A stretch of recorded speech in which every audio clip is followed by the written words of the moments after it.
नमस्ते प्यारे भैया बहनों। माध्यमिक आदर्श विद्या मंदिर के ऑनलाइन क्लास में आप सभी भैया बहनों का बहुत बहुत स्वागत है। अभिनंदन करता हूँ। पिछले अध्याय में प्रकरण में हम लोगों ने करण कारक के विषय में अध्ययन किया था। आज हम लोग संप्रदान कारक के विषय में और अध्यापन का कार्य करेंगे। यथा विषय संस्कृत प्रकरण कारक और बिंदु संप्रदान कारक। संप्रदान कारक की परिभाषा यानी संप्रदान कारक कहते किसे हैं? जिसके सम्यक रूप से दान दिया जाए उसे संप्रदान कारक कहते हैं। यानी कर्ता के द्वारा जिसको पूर्ण रूप से दान दिया जाए उसे ही हम संप्रदान कारक कहते हैं। इसमें चतुर्थी विभक्ति का प्रयोग होता है। संप्रदान कारक में हमेशा चतुर्थी विभक्ति का प्रयोग होता है। यथा जैसे मैंने यहाँ लिखा है, नरपः निर्धनाय धनम ददाति। राजा निर्धन को धन देता है। नरपः निर्धनाय धनम ददाति। राजा निर्धन को धन देता है। सह भिक्षुकाय भिक्षाम ददाति। वह भिक्षु को भिक्षा देता है। ये इसके दो उदाहरण हुए। फिर आगे देखिए, नमः, स्वस्ति, स्वाहा, श्रद्धा, अलम के योग में हमेशा और चतुर्थी विभक्ति का प्रयोग होता है।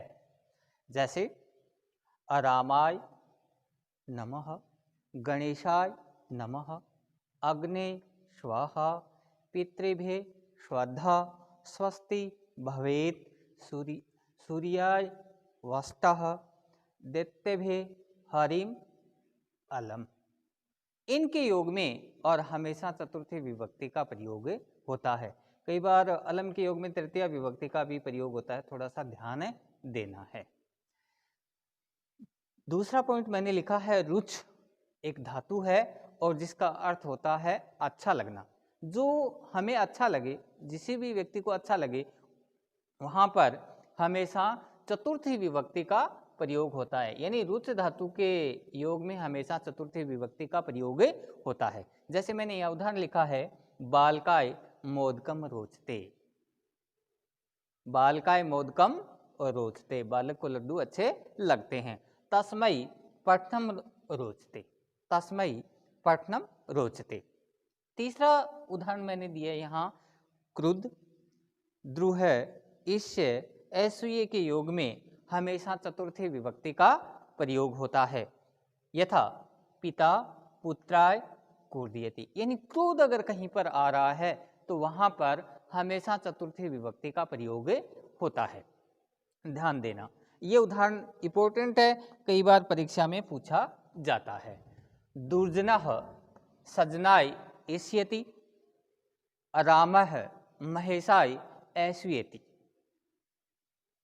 इन तीनों उदाहरणों को आप लोग याद रखना। ऐसे उदाहरण हैं वो आप लोगों को पूछे जाते हैं।